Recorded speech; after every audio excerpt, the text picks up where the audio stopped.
from the stage and walked towards the heckler to continue the debate. "There you are," I said to my mate. "If the mountain bike won't go to Mohammed." If a son of mine had played football for England, I don't think I could have been more proud. My mate actually applauded. This is why I became a comedian. And yes, these two stories show why I love that mate more than I ever could have loved that stunningly attractive woman. I didn't begin my comedy career until I was 30. People have been telling me I should be a comic since I was about 6, but in a way, I already was a comic. I used to perform in the classroom, then in the pub, the factory, and now on telly. It's all the same thing, showing off and endlessly pursuing that holy grail, the laugh. You don't need a microphone or a camera, all you need is an audience. Mates, girlfriends, people on buses, anyone will do. It's like an addiction. Just after my dad died, me and my two brothers had the task of clearing out his house. All his clothes and little trinkets, a lock of my mum's hair, his rosary beads, photographs, the lot. We were being brave about it, but it was a desperately sad process. All three of us frightened we might find the thing that would, without much warning, leave us broken and sobbing. My eldest brother, Terry, was clearing out a cupboard and took out the remains of a cheap ornament that my dad had an affection for. Originally it was a bird perched on a branch, but it had got broken, and the piece that Terry held up consisted of only the base, a branch, and a pair of bird's feet still clinging on. No doubt somewhere deep in the cupboard was the footless bird, both pieces put there by my dad with the intention of mending them one day. One of the thousands of loose ends left behind when somebody dies suddenly. I took the broken ornament from my brother, the little feet severed just above the ankle, if birds have ankles. He looked at me but didn't speak. Neither did my other brother, Keith. They looked, but they didn't speak. I did. "Lot 16, who killed Cot Robin?" I said. We laughed like we used to when we were kids sharing the same bedroom. Those of you not familiar with the old song Who Killed Cot Robin will just have to trust me on this one. Anyway, though I feel I've always been a comic, I didn't actually make my stage debut till I was 30. So after putting it off for so long, what gave me the kick up the arse that finally made me do it? It suddenly occurred to me one day that it would be a terrible thing to be a 70-year-old man and wonder if I could have made it as a comic. To have tried and failed would be bearable, but to have not tried, to lie there pondering what it would have been like and to know that the chance had gone forever, horrible. After having these thoughts, I had no choice but to give it a go. Ever since that day, I do a lot of my decision-making with the help of the looking back when I'm 70 test. This has led me to doing my first West End play, taking part in a completely improvised live TV series, and to contracting a venereal disease from a woman I met in a nightclub in Moseley in the late 1980s. Here goes with a bit of autobiographical information. I was born Christopher Graham Collins on the 28th of January 1957 at 5:15 in the afternoon. My mother, Doris Elizabeth Collins, a slight dark-eyed teetotaler from nearby Oldbury, gave birth to me in what was then called Hallam Hospital in West Bromwich, Staffordshire, about 5 miles northwest of Birmingham. My birth certificate says I was born in the town of West Bromwich, in the area of West Bromwich, in the county borough of West Bromwich.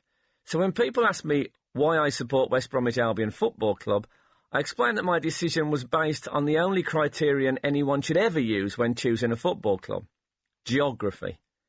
You sit with a pencil, a ruler and a map, identify the nearest professional club to your place of birth, you buy a scarf with their name on it, and that's that.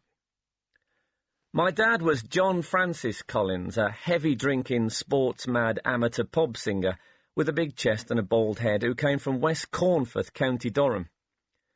My dad always told me that he came down to West Bromwich to play for the non-leaguers Spennymoor United in the third round of the FA Cup in 1937 when he was 19. I'm not sure he actually made the final 11 that day, but West Brom managed to win 7-1. That night, my dad and some of the other Spennymoor boys sought out a local pub and got invited to a party by a bunch of Oldbury lads.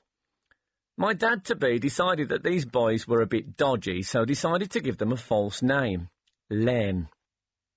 At the party, he saw this pretty dark-eyed girl and asked one of the Oldbury boys if he knew her. "Yeah, it's my sister," he said. "I'll introduce you."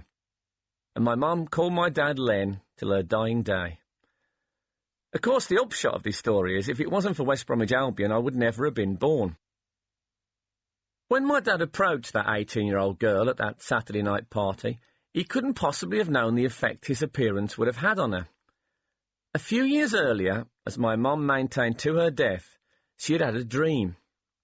She was in her bedroom when she heard heavenly music and opened the windows to hear more clearly. As the sun streamed in, she began to make out a group of angels in the distant sky. They seemed to be carrying a young man. As they got nearer, she could clearly see the man's face. It was no one she knew, no one she'd ever met. Well, not until a slightly drunk amateur footballer said hello to her at a party a few years later. Shortly after they married, my mum sent this story into a newspaper and won 2 shillings for the letter of the week. Who'd have thought that 60-odd years later a little boy would still be milking the same story for financial reward? My first memory is... Actually, one thing that particularly pisses me off about autobiographies is the my first memory bit, so I'll keep it brief.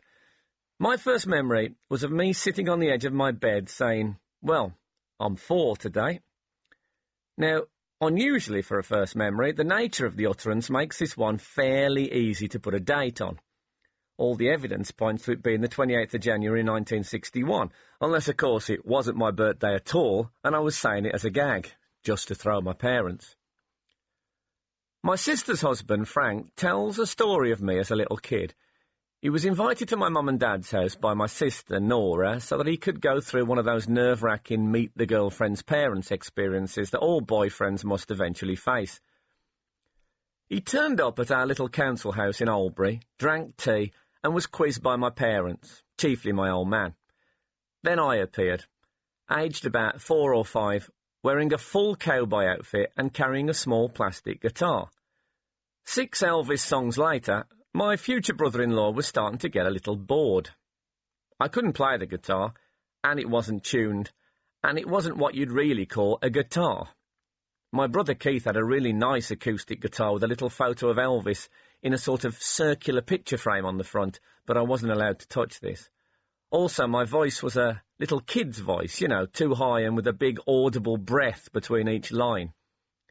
Apparently, my Old Shep, an Elvis song that tells the tale of a dying dog, was particularly mournful.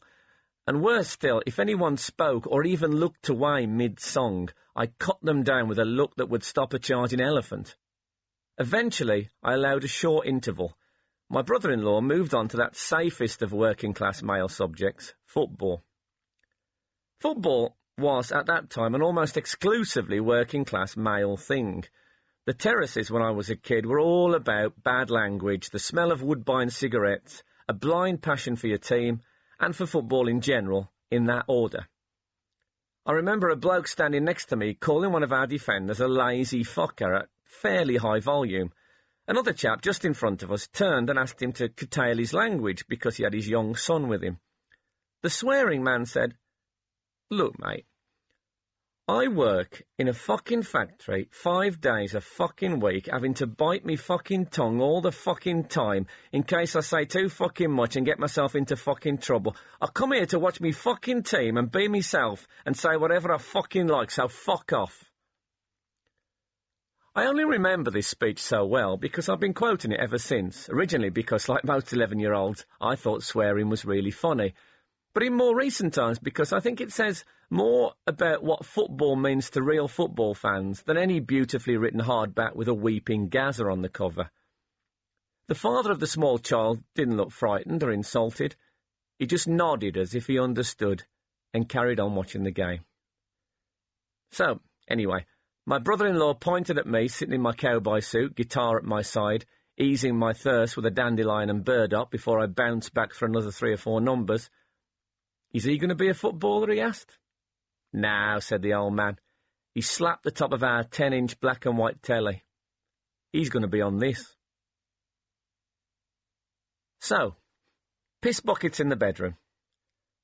Shortly before he became Prime Minister, I interviewed Tony Blair on my chat show. We were discussing working classness, and I explained my theory that, of course, when it came to criteria for identifying someone as working class, profession, accent, education and leisure interests were all important. But the best rule of thumb definition